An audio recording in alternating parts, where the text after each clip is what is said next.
Welcome back to Klepper's Corner. Today in history, it's February 8th, a date where history apparently said, let's do everything. And humanity responded, great, but can we do it dramatically? Because this day gives us Mongol invasions, crusaders walking into the world's worst urban surprise party, a royal beheading that changed Europe, a gas chamber disaster, and the birth of NASDAQ, which tragically did not come with instructions on how not to ruin your retirement.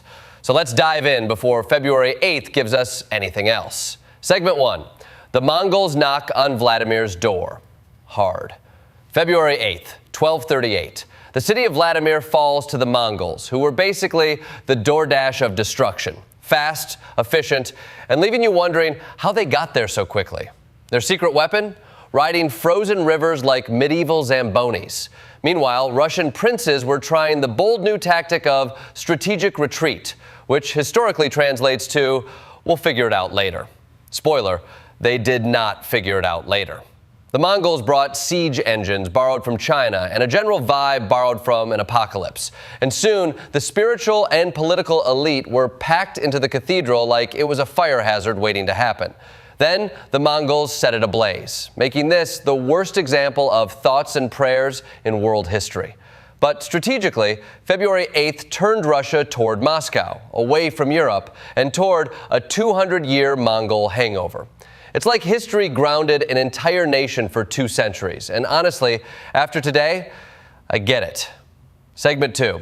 The Crusaders lose the plot at Al-Mansura. Jump ahead to February 8th, 1250, when the 7th Crusade reached Al-Mansura and promptly discovered the dangers of mixing holy war with sibling rivalry. Robert of Artois, brother to King Louis IX, found a ford across a canal and thought, you know what would make this historic?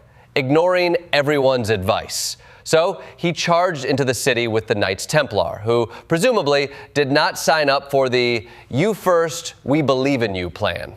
Inside the city, Mamluk commander Baybars had left the gates open like the world's most suspicious invitation. The Crusaders rushed in and were met by rooftop attacks, alley ambushes, and a general vibe of, you didn't think this through, did you? It was a slaughter. The crusade fell apart, and the Mamluks, realizing they could run Egypt better than the collapsing Ayyubid dynasty, took over. This is the only historical example where ignoring directions actually led to a change in global leadership. Robert of Artois didn't survive, but his legacy lives on in every man who refuses to ask for directions. Segment 3. Mary, Queen of Scots, loses her head and shapes a kingdom. February 8th, 1587. Mary, Queen of Scots, is executed at Fotheringhay Castle, proving that royal drama existed long before cable television. After decades imprisoned by her cousin, Elizabeth I, Mary was implicated in the Babington plot, which involved assassins, secret codes, and probably the Tudor version of group chats. Mary walked to the scaffold in crimson, Catholic martyr red, not the "I'm confident on a first date" red, and delivered a final performance that would have earned a standing ovation if, her audience wasn't mostly her executioners. They botched the job so badly that eyewitnesses described it as several blows, which is not what you want to hear when your job is literally one blow. Her wig fell off, her small dog ran out from under her petticoat, and Europe collectively went, oh, things are about to get messy. The aftermath? Philip II launches the Spanish Armada. Scotland's James VI quietly positions himself to become King of England, and the British Isles begin their slow march into the concept of united but resentful. Mary may have died on February 8th, but the plot twist she set in motion lasted centuries. Segment 4. Gregor Mendel invents genetics. Audience invents ignoring him. February 8th, 1865. Gregor Mendel stands before the Natural History Society of Brno and unveils the mathematical rules of heredity. The audience reacts with the enthusiasm of people being read tax codes. Mendel meticulously explained dominant and recessive traits, segregation, independent assortment, everything your high school biology notebook tried to pretend you remembered. But the scientists in the room were old-school naturalists who believed heredity flowed like watercolor paint, not like tiny digital units. So Mendel revolutionized science, and science said, that's adorable, no thank you. His work vanished into obscurity until 1900, when 3 other scientists rediscovered it, which is academic code for, oops, we should have been paying attention. So on February 8th, we honor the moment genetics was born, ignored, shelved, and reborn, like the world's nerdiest phoenix. Segment 5, the Orangeburg Massacre, a tragedy America forgot. February 8th, 1968. Students at South Carolina State College protested segregation at a bowling alley. Police responded with bullets. 3 young black men, Samuel Hammond Jr., Henry Smith, and Delano Middleton, were killed, and 28 others wounded. Many were shot in the back. America, however, shrugged. 2 years later, when white students were shot at Kent State, national outrage reached a boiling point. Same country, different emotional bandwidth. All 9 officers charged were acquitted. The only person convicted was activist Cleveland Sellers, who was later pardoned. This is one of those moments when history grabs the microphone, clears its throat, and says, "Are you paying attention yet?" Sometimes the most important part of studying history is noticing the parts we tried to forget. Segment 6.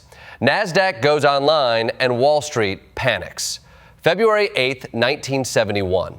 NASDAQ launches as the world's first electronic stock market, a digital marvel that floor traders initially hated because it lacked their core skill: yelling. Yelling loudly, yelling creatively, yelling while wearing a vest. NASDAQ started as a glorified quote screen, but soon became the home of tech companies like Apple and Microsoft. Basically, the nursery where future trillionaires learned to crawl. It didn't trade stocks at first, but it did make Wall Street realize that computers weren't just for NASA and bored teenagers. In a way, February 8th marks the birth of the digital economy, a world where money moves faster than understanding. Volatility is a lifestyle, and your uncle's retirement hinges on someone tweeting "oops" at 2 a.m. And yet, without NASDAQ, we wouldn't have the tech boom, the dot-com bubble, the crypto roller coaster, or that one coworker who won't stop talking about their portfolio like it's a beloved houseplant. In conclusion, February 8th is the Swiss Army knife of historical dates, cutting through continents, religions, scientific paradigms, and entire economies. It's a day where Mongols rewired Russia, crusaders learned about ambush etiquette, queens turned martyrdom into succession politics, scientists got ignored into legend, civil rights history was written in tragedy, and the digital economy pressed start. If this day teaches us anything, it's that history doesn't wait. It burns cities, topples dynasties, forgets geniuses, and remembers tragedy only when forced to. But it also innovates, evolves, and occasionally invents an electronic stock market just to keep things interesting. Join me next time when another date will inevitably remind us that the past isn't past. It's just waiting for its turn on the calendar.